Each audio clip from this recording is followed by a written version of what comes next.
Well, joining me today on Talking Pints is somebody who served as a 30th White House press secretary and the White House communications director in 2017 under Donald Trump. It is someone who was very well known to us on our screens back in 2017. Welcome to Talking Pints, Sean Spicer. Good to be with you. Thanks for having me. It's a little early in the morning here. Good Irishman, there's never too early to have a good drink. You're the first person I've done this with virtually. And the reason is, because normally they come into the studio or we meet in a pub in London or whatever it is. But the reason is we're doing a special today, a special investigation into the US-UK relationship, called by some over the years special relationship, and we're asking, is it broken? Just how much damage has been done? But before we get to that, Sean, you suddenly appeared on our screens, here in the United Kingdom at the time of Trump's inauguration. It was towards the end of January 2017. It was the big story of the world, and kind of it seemed for a period of time, Sean, that we saw as much of you on the television as we did President Trump. But you'd spent your life really as a backroom operator, hadn't you? Yeah, I mean, in fact, I did a lot of the last 3 years of the Bush administration. I did a lot of trade work. Peter Mandelson over there and I had traveled the world when he was working on behalf of the EU, and I worked for Susan Schwab, our U.S. trade rep. But I had spent 20-something years as a communicator, speaking on behalf of politicians and military officials. So, but it was always, to your point, that behind the scenes piece. I joke, if you've ever been to the States, you'll know that in every mall and in most counties, they have a men's store called Joseph A. Banks. And I used to joke that I'd done 500-600 media interviews, and the closest I'd ever gotten recognized was in the sweater section of a Joseph A. Banks at Christmas time once.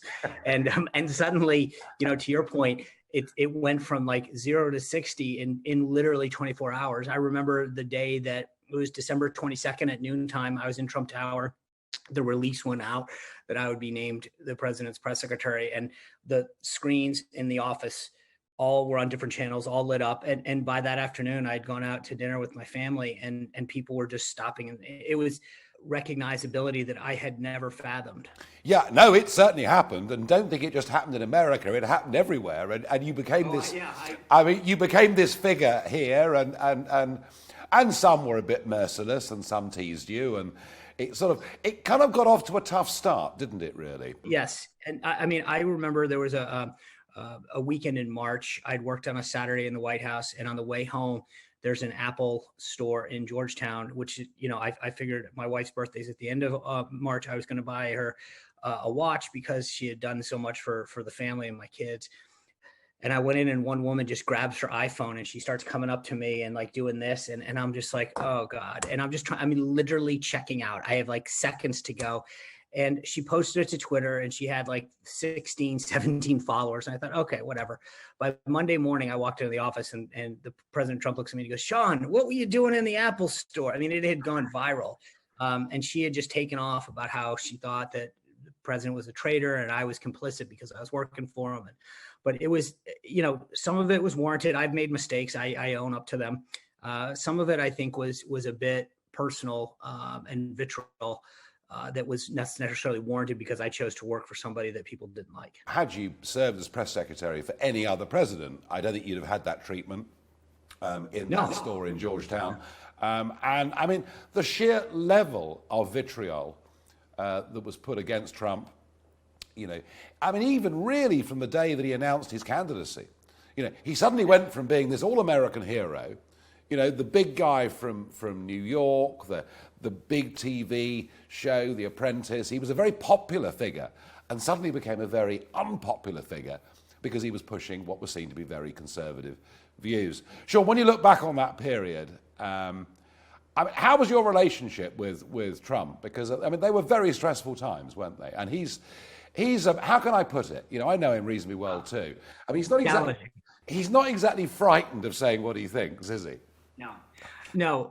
The first time I got reamed out, one of my colleagues said, well, did he call you this and this and this? And I said, no. And he goes, oh, well, that doesn't matter. It took a while getting used to. He is a challenge. He's tough.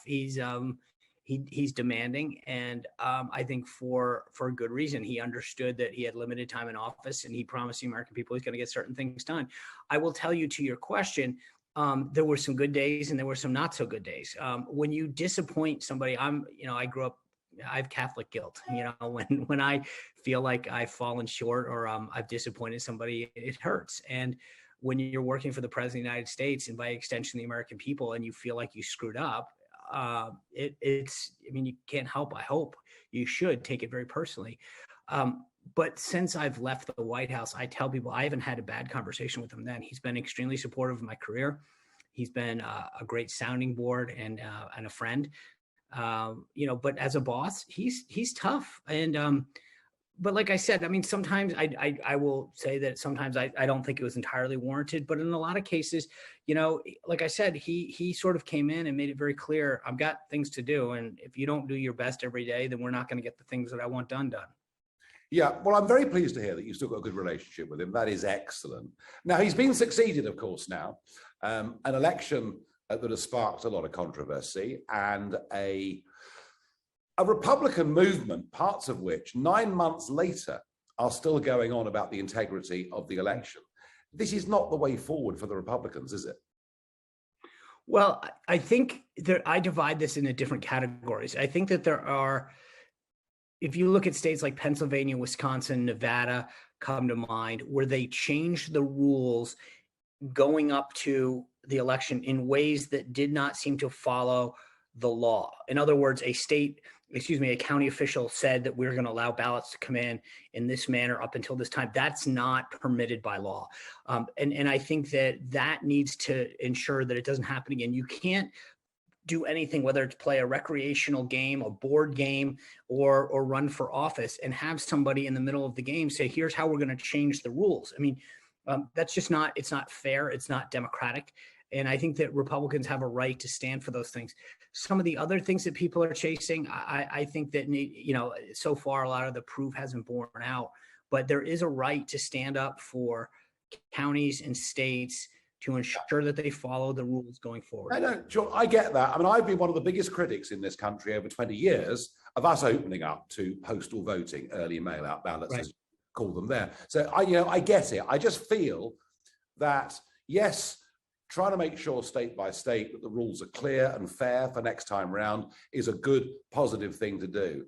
But I just sometimes think to myself, if these figures keep going on about what went wrong, to the extent that you're like, look, I think you're right in the sense that any political party or candidate that's not advancing a very positive and forward-thinking agenda. In other words, people hire, whether it's you over in the UK or our folks here, whether it's at state or federal level, because you're going to do things to make their lives, their families, their businesses, their communities, their states in this country better.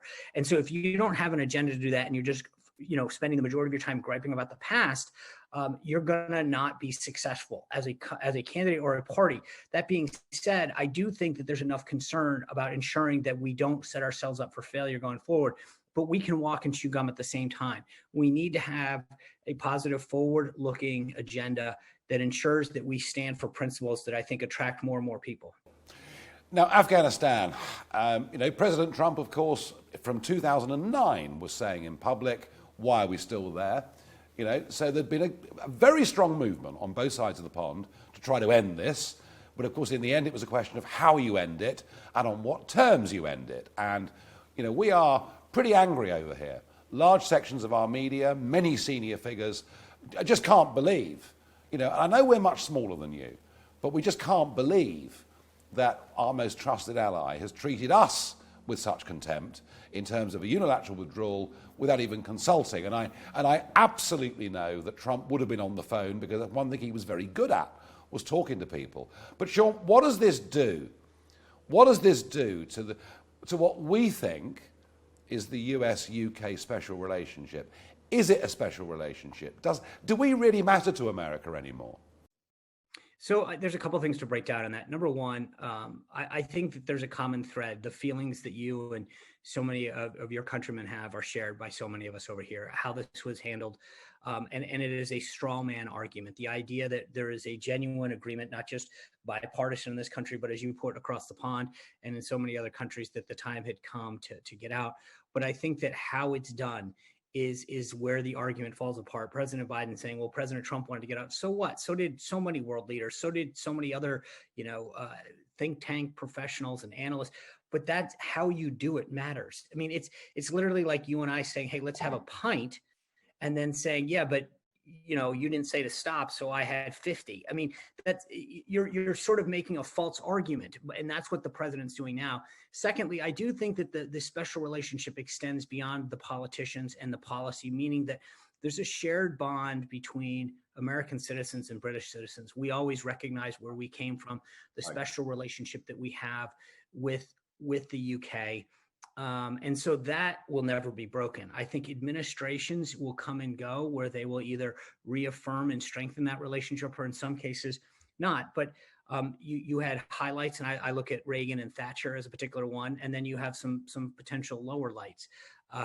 We'll see where the Johnson-Biden relationship ends up. But I do think that our countries have a shared relationship. And the last thing I would just say is how this has been handled on so many levels. The comparisons to Trump are stupid, in my opinion, because as a businessman, he would have never left half of the stuff over there. It's just anyone who spent 10 seconds around him knows that he would have never left the weapons and the infrastructure and the equipment. It sickens me to watch how we did this, how we failed to notify Britain, how we put 13 soldiers in harm's way. I mean, there's just so many facets of wrong that have occurred over the past week. Yeah, no, it's been pretty awful. Well, Sean, you're busy still in the political sphere. You're presenting a show on Newsmax.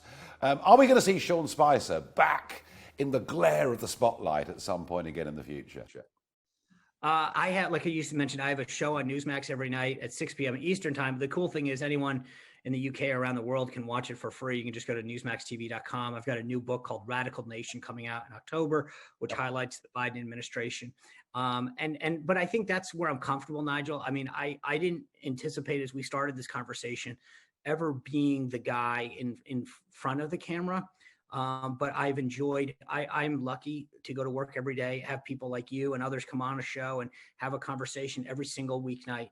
I honest to God, couldn't be happier with what I get to do now. And I've loved what I've been able to do in the past. It's been an honor in so many ways, but the intensity, the scrutiny is something that I will be willing to allow somebody else. Well, I know the feeling. Sean, thank you very much indeed for joining us here on Talking Pints. Great. Thank you very much.